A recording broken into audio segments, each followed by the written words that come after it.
Salam sehat dan salam sejahtera bagi kita sekalian. Hari ini kita akan kembali belajar dari seorang tokoh Alkitab yang bernama Esra. Keputusan pemerintah untuk menerapkan pemberlakuan pembatasan kegiatan masyarakat secara darurat atau yang kita sebut sebagai PPKM darurat tentu sudah dipikirkan dan dipertimbangkan dengan baik dan matang oleh pemerintah, dengan tujuan meminimalisir kegiatan masyarakat yang berpotensi memobilisasi meningkatnya kasus tertularnya COVID varian baru yang menurut WHO varian ini lebih ganas dan lebih mematikan dari varian yang sebelumnya. Pemerintah menerapkan keputusan ini tentu memikirkan yang terbaik untuk semua rakyatnya. Namun harus diakui bahwa ada sebagian masyarakat yang mengalami kesulitan hidup dampak dari pemberlakuan PPKM darurat ini.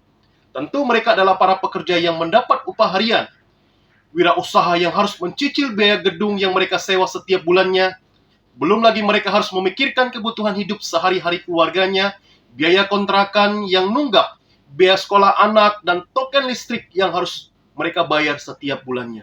Kenapa? Karena penghasilan mereka tidak stabil lagi untuk mencukupkan kebutuhan hidup keluarga mereka sehari-hari.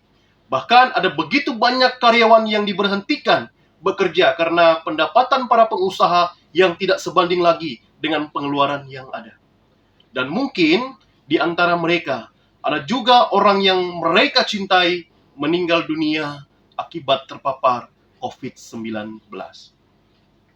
Saudaraku, itulah realita hidup yang kita hadapi saat ini.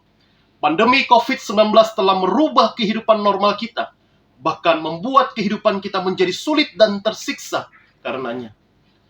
Saudaraku yang termasuk dalam bagian dari masalah yang saya sebutkan di atas, pesan saya adalah bersabarlah, tegarlah, kuatlah, dan tetaplah beriman kepada Tuhan dan bersandar penuh kepadanya.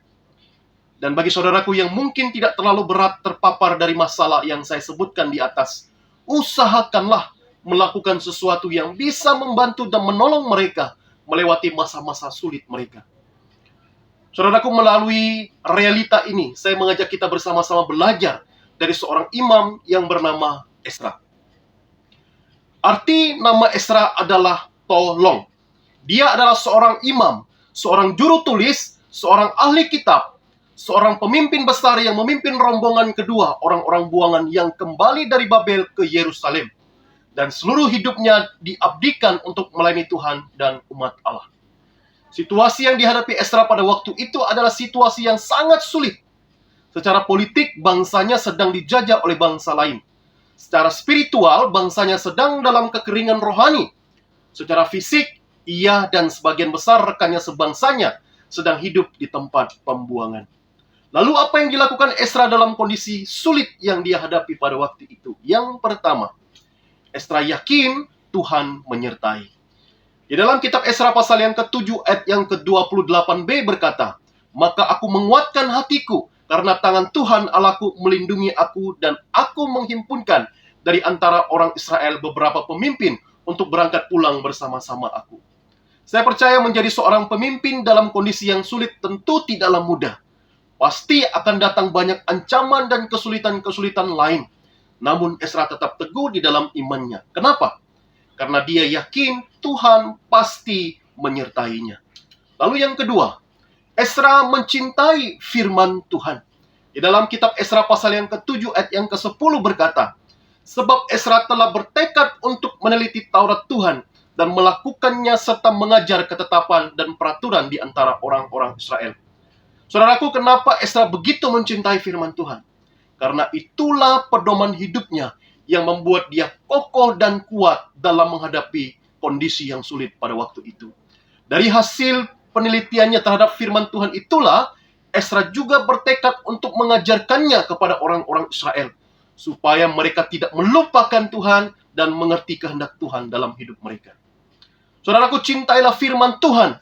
Hanya di dalam firman Tuhanlah termuat semua pedoman hidup kita dalam keadaan dan kondisi apapun. Walaupun masalah dan kesulitan hidup tak kunjung-kunjung selesai, namun di dalam firman Tuhan kita mendapatkan kekuatan, kita mendapatkan ketenangan, kita mendapatkan kedamaian, dan kita mendapatkan pengharapan di sana.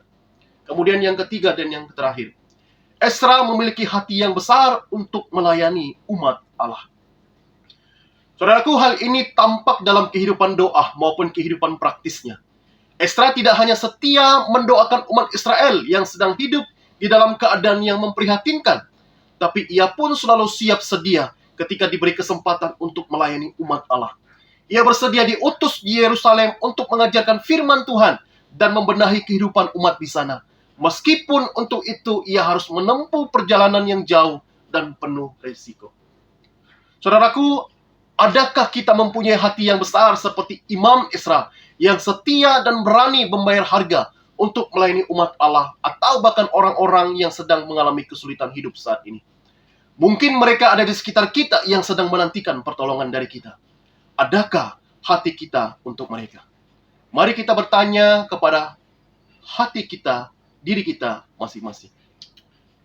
Saudaraku, marilah kita bersama-sama belajar dari kehidupan seorang Imam Esra. Belajar tetap yakin Tuhan menyertai, belajar untuk mencintai firman-Nya, dan memiliki hati yang besar untuk melayani dan menolong orang-orang yang sedang membutuhkan pertolongan. Tuhan memberkati kita sekalian. Amin. Selamatkanlah, pulihkanlah kota tercinta.